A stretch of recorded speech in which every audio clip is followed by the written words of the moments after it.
Live तस्वीरें आपकी TV screen पर देखिए, बरेली से तस्वीरें हैं जहां पर पीएम मोदी का आज रोड शो होना है और तीसरे चरण में यहां पर मतदान होना है। और उससे पहले आज पीएम मोदी का रोड शो और उनके साथ आपको बता दें कि छत्रपाल गंगवार जो बीजेपी से प्रत्याशी हैं, मुख्यमंत्री योगी आदित्यनाथ मौजूद हैं इस रथ पर।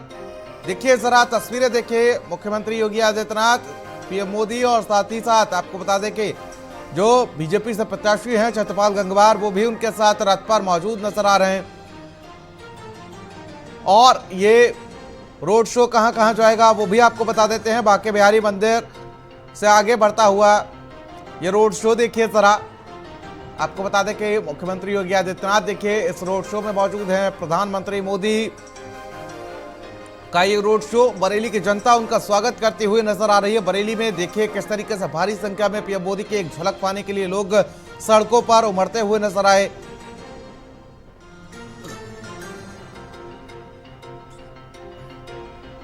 भारी संख्या में लोग यहां पर पहुंचे हुए हैं, देखिए जरा। और इसमें लोग बढ़ चढ़कर हिस्सा लेते हुए नजर आए पीएम मोदी की एक झलक पाने के लिए। देखिए किस तरीके से बरेली के लोग जो हैं वो सड़कों पर उतरे हैं। पीएम मोदी भी हाथ जोड़कर उनका अभिवादन करते हुए नजर आए। ये बरेली से तस्वीरें सामने आई हैं जहां पर आपको बता दें कि पीएम मोदी का रोड शो लगातार जारी है। देखिए पीएम मोदी का ये रोड शो, बरेली पहुंचे हुए हैं आज पीएम मोदी।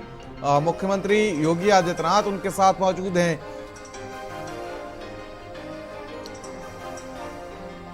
कल पीएम मोदी ने बरेली में एक जनसभा भी की थी और आपको बता दें बीजेपी के पक्ष में मतदान करने की अपील की थी। बरेली की बात की जाए तो बरेली में 2 लोकसभा सीटें आती हैं, बरेली और बरेली के साथ साथ आंवला। जहां से अगर बात की जाए तो बीजेपी के प्रत्याशी धर्मेंद्र कश्यप हैं और जहां पर आपको बता दें कि पीएम मोदी उनके समर्थन में मतदान की अपील करते हुए नजर आ रहे हैं। पीएम मोदी, उनके साथ मुख्यमंत्री योगी आदित्यनाथ और बरेली से बीजेपी के प्रत्याशी छत्रपाल गंगवार उनके साथ रथ पर सवार। ये देखिए जरा, मुख्यमंत्री योगी आदित्यनाथ रोड शो में मौजूद हैं पीएम मोदी के साथ। संवाददाता दीपक हमारे साथ जुड़ चुके हैं। दीपक, क्या कुछ अपडेट जानकारी, जिस तरीके से भव्य रोड शो पीएम मोदी का, क्या कुछ एक बड़ा मैसेज देने की कोशिश की जा रही है आज बरेली को? देखिए प्रियवत, मैं आपको बता दूं, बरेली में प्रधानमंत्री नरेंद्र मोदी हैं जो पहली प्रधानमंत्री हैं जो बरेली में आकर रोड शो कर रहे हैं। रोड शो के बाद से आप देख सकते हैं, विजुअल में दर्शकों को दिखा सकते हैं किस तरह का माहौल है। चारों ओर एकदम खचाखच भरी हुई जगह है जहां पर लोग, जो बरेली की जनता है वो मोदी जी का अभिवादन कर रही है। रथ है जिस पर प्रधानमंत्री नरेंद्र मोदी जी हैं, साथ में मुख्यमंत्री योगी आदित्यनाथ है, उनके साथ बरेली लोकसभा के प्रत्याशी छत्रपाल गंगवार है और वर्तमान सांसद 8 बार के बरेली के सांसद पूर्व केंद्रीय मंत्री संतोष गंगवार भी इस मंच पर है। मंच से ही ये जनता का अभिवादन प्रधानमंत्री कर रहे हैं। वहीं जो आसपास के लोग हैं उनको हाथ हिला के उनका अभिवादन कर रहे हैं। ये जनता है जो सुबह दोपहर से माननीय प्रधानमंत्री को देखने के लिए अभिलाषी थी। करीब 3 बजे से लगातार खचाखच ये गैलरियां भरी हुई, 3 बजे से लोग खड़े हुए हैं। वो सिर्फ एक झलक देखना चाहते हैं कि हमारा प्रधानमंत्री जो आज हमारे बरेली में आके रोड शो कर रहा है वो कैसा है। और बार बार पीएम इस भीड़ को देख के गदगद है। आप देख सकते हैं चेहरे से वो हाथ हिलाकर अपने रथ से लोगों का अभिवादन कर रहे हैं, उनका अभिनंदन कर रहे हैं कि दोपहर से वो लोग खड़े हैं उनको देखने के लिए। जो सब्र और जो चीजें दिखाई, चकाचक धूप थी, यहाँ लगभग आज 40 के आसपास टेम्परेचर था, पारा था, उसके बाद भी लोगों पे प्रधानमंत्री को देखने की दीवानगी है। बताया जा रहा है कि जब से देश आजाद हुआ है उसके बाद से बरेली में पहली बार कोई प्रधानमंत्री रोड शो करने आया है। ये जो इलाका है राजेंद्र नगर इलाका, तो जहां स्वयंवर बारातगढ़ से शुरू होकर रोड शो शील चौराहे के बीच में अभी चल रहा है, वहां से निकलकर डीडीपुरम तक जाएगा। डीडीपुरम के बाद ये शहीद पंकज ओड़ा स्तंभ पे जाके समाप्त होगा। इस पूरे इलाके को छावनी में तब्दील किया गया है, बैरिकेडिंग की गई है। प्रधानमंत्री की सुरक्षा को देखते हुए एक एक चीज की फ्रीजिंग की गई है, चेकिंग की गई है। उसके बाद इन लोगों को वहां जाने दिया गया है। मगर दीवानगी भर है लोगों में, प्रधानमंत्री को देखकर लोग दीवाने हैं और प्रधानमंत्री भी उनकी दीवानगी का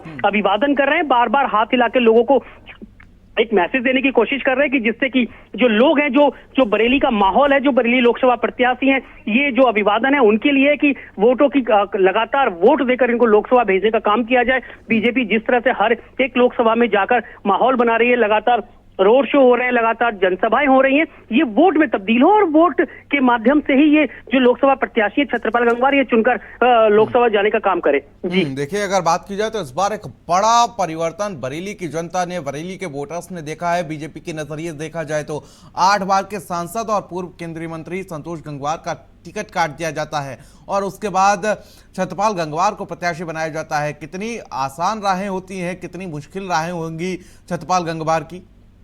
देखिए, मैं बता दूं, जिस तरह से छत्रपाल गंगवार को एक अप्रत्याशित तरीके से बरेली में लाकर लोकसभा का उम्मीदवार बनाया गया, जिस तरह से 8 बार के सांसद संतोष गंगवार जी का टिकट काटा गया, उसके बाद ये लग रहा था कि कहीं ना कहीं लोगों में शुरुआत में नाराजगी देखने को मिली। लोगों ने जो संतोष गंगवार जी के समर्थक थे, दीपक जी, जो संतोष जी के समर्थक थे, उन्होंने लगातार इस बात का विरोध भी किया था, नाराजगी व्यक्त की थी। प्रदेश अध्यक्ष के सामने नाराजगी हुई थी, उनको काफी देर तक रोक के रखा गया था। कहा जा सकता है कि संतोष जी के कार्यालय पे उनको घुसने नहीं दिया गया था, निकलने नहीं दिया गया था, उनकी गाड़ी के आगे लोग आकर बैठ गए थे। ये सब नाराजगी की रिपोर्टें तब गई थी। तब लगातार मुख्यमंत्री योगी आदित्यनाथ ने यहाँ सभाएं की, लोगों को समझाया, मनाया। प्रदेश अध्यक्ष भूपेंद्र चौधरी ने भी लोगों से बार बार आके यहाँ संतोष जी से बात की, नाराजगी को काफी हद तक कम किया गया है। मगर आप देख सकते हैं प्रिय, जिस तरह से आज प्रधानमंत्री को देखने के लिए दीवानगी है लोगों में, 3 बजे से 40 डिग्री का टेम्परेचर आज बरेली का था। लोग जिस तरह से खड़े हैं, आप देख सकते हैं कि चारों ओर एकदम भीड़ खचाखच भरी हुई है। इतनी सख्ती रही है कि एक एक आदमी को फ्रीजिंग करके चेकिंग के बाद भेजा गया। उसके बाद भी पेशेंस है लोगों के अंदर, दीवानगी है। आप देख सकते हैं जिस तरह से मैसेज जा रहा है, रोड शो जिस तरह से कर रहे हैं प्रधानमंत्री, वो लग रहा है कि कहीं ना कहीं ये माहौल बीजेपी के पक्ष में है।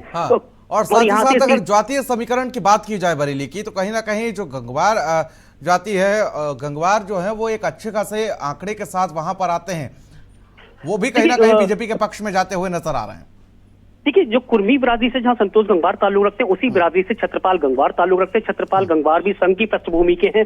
छत्रपाल गंगवार बहेड़ी से लगातार दो बार विधायक रहे हैं और प्रदेश सरकार में राज्य मंत्री भी रहे हैं। कुर्मी बिरादरी यहाँ नवाबगंज विधानसभा है, भोजीपुरा विधानसभा है और कुछ मीरगंज विधानसभा पे काफी संख्या में ये लोग, काफी संख्या में बिरादरी के लोग हैं, मत है यहाँ पर। लगातार संतोष गंगवार जी की बात करें तो उनका जो व्यवहार है, उनका जो तरीका है, जो सौम्यता है, सरलता है, वो कहा जाता है कि अगर कोई भी संतोष जी से नाराज है तो उसको 2 मिनट संतोष जी अगर उससे बात कर लेते हैं तो उसको मना लेते हैं। यही व्यवहार है जिसकी वजह से वो लगातार 8 बार इस सीट से सांसद चुने गए हैं। दूसरी बात करें कि जिस तरह से छत्रपाल गंगवार इस सीट पर आए हैं, तो कहीं ना कहीं छत्रपाल गंगवार संतोष जी के शिष्य माने जाते हैं। संतोष जी ही उनको राजनीति में लेकर आए थे, आज उनको इस लोकसभा से टिकट मिला है। नाराजगी बार थी, मगर इस वक्त की बात करें तो सारे लोग हैं, जो नाराजगी थी उसको काबू पा लिया गया है, उसको मना लिया गया। जो रूठे थे उनको भी मना लिया है, क्योंकि ये नाक का सवाल है।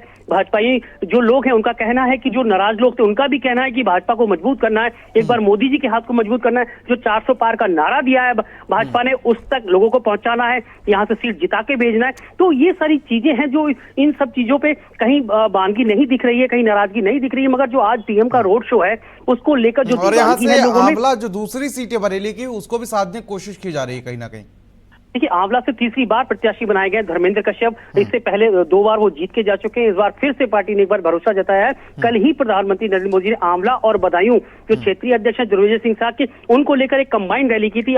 बरेली के भोजीपुरा थाना क्षेत्र, भमौरा थाना क्षेत्र में एक कंबाइंड रैली की थी। रैली को लेकर तमाम तैयारी की थी। वहां से जो मैसेज दिया गया है, वहां से प्रधानमंत्री ने मन से अपील की थी। भारी जनसंख्या, भारी लाखों की भीड़ को देखकर मोदी जी ने मन से इन दोनों प्रत्याशियों को जिताने की बात कही थी, जहां से बदायूं से दुर्वेजय सिंह साह और आंवला से धर्मेंद्र कश्यप को जिताने की अपील की थी। कहा था कि एक बार फिर से प्रधानमंत्री के हाथ को मजबूत करना है। 400 पार का नारा जो दिया था, उस पे इन लोगों को जिता के भेजना यहाँ से बहुत जरूरी है। ये लगातार सबसे बड़ी बात है कि इन पूरी सीटों में लोकसभा में रोहिलखंड की 5 सीटें हैं, इन पर विशेष फोकस किया गया। पीलीभीत में चूंकि चुनाव हो चुका है, पीलीभीत में वोटिंग हो चुकी है, वहां से जतिन प्रसाद थे, उनको लेकर भी प्रधानमंत्री ने पीलीभीत में रैली की थी। लगातार मुख्यमंत्री 2 से 3 रैलियां की हैं। मुख्यमंत्री ने बहेड़ी में भी रैली की थी, पीलीभीत में भी रैली की थी। लगातार इस पे फोकस रखा जा रहा है कि कहीं भी ये जो सीट है कहीं से हमारे हाथ से छिटक ना जाए, कहीं से निकल ना जाए। इसको लेकर एक एक विधानसभा पे फोकस किया जा रहा है। बूथ बार जो इनके बूथ मंडल अध्यक्ष हैं, बूथ अध्यक्ष है, पन्ना प्रमुख है, उनको एक्टिव किया गया है। वोटिंग परसेंटेज बढ़े, इसके लिए बूथ के कार्यकर्ताओं की जिम्मेदारी दी गई है कि वोटरों को निकालकर वो पोलिंग बूथ तक लेके जाएं, उनको वोट पड़वाएं, जिससे कि भाजपा की जो कहा जाता है वोटिंग परसेंटेज कहीं जब कम रहता है तो उनको नुकसान होता है। दूसरा पक्ष हमेशा वोट ज्यादा करता है। बूथ के लोगों को एक्टिव किया गया जिससे कि वोटिंग परसेंटेज बढ़े और इस बार वोट जो पड़े वो ज्यादा से ज्यादा लोग घरों से निकले और वोटिंग करें। जी देखिए, आज ये बड़ा रोड शो, बड़ा मैसेज बरेली को देने की कोशिश की जा रही है। और साथ ही साथ अगर बात की जाए तो आज पीएम मोदी के साथ साथ सीएम योगी आदित्यनाथ भी बरेली में मौजूद हैं। कहीं ना कहीं बरेली का जो सियासी पारा है वो हाई नजर आ रहा है आज। देखिए, रोड शो को लेकर लगातार 3 दिन से तैयारी चल रही थी। गाजियाबाद की जो टेंट की कंपनी है वो यहाँ के काम कर रही थी। लगातार एसपीजी के जो लोग थे, जो एसपीजी के आईजी थे लव कुमार, वो पहले आ गए थे। उसके बाद एडीजी एसपीजी आ गए थे। उसके बाद यहाँ एसएसपी आईजी एडीजी तीनों लोग लगकर यहाँ तैयारी कर रहे, क्योंकि ये जो इलाका है जो स्वयंवर बारातघर से शुरू होगा और जो शील चौराहे होते हुए जाएगा, वहां बैरिकेडिंग किया गया है। उसके यहाँ जनता कहाँ खड़ी होगी, एक एक चीज को लेकर तैयारी की गई थी, फुल प्रूफ तैयारी की गई थी। कल रोड शो से पहले रिहर्सल किया गया था, जबरदस्त तरीके का रिहर्सल था। वहां भी जनता को खड़ा किया गया था। जनता किधर से आएगी, किन रास्तों से आएगी, कैसे निकल कर जाएगी प्रधानमंत्री का। जब रोड शो समाप्त होगा तो इस भीड़ को कैसे डिस्पर्स करेंगे, इसका पूरा फुल प्रूफ प्लान तैयार किया गया था। 2 दिन पहले से डायवर्जन का प्लान बना लिया गया था, कहीं बरेली के शहरवासियों को दिक्कत ना हो, जाम ना लगे, इसको लेकर तैयारी की गई है एक एक चीज को। ठीक है, बहुत बहुत शुक्रिया दीपक तमाम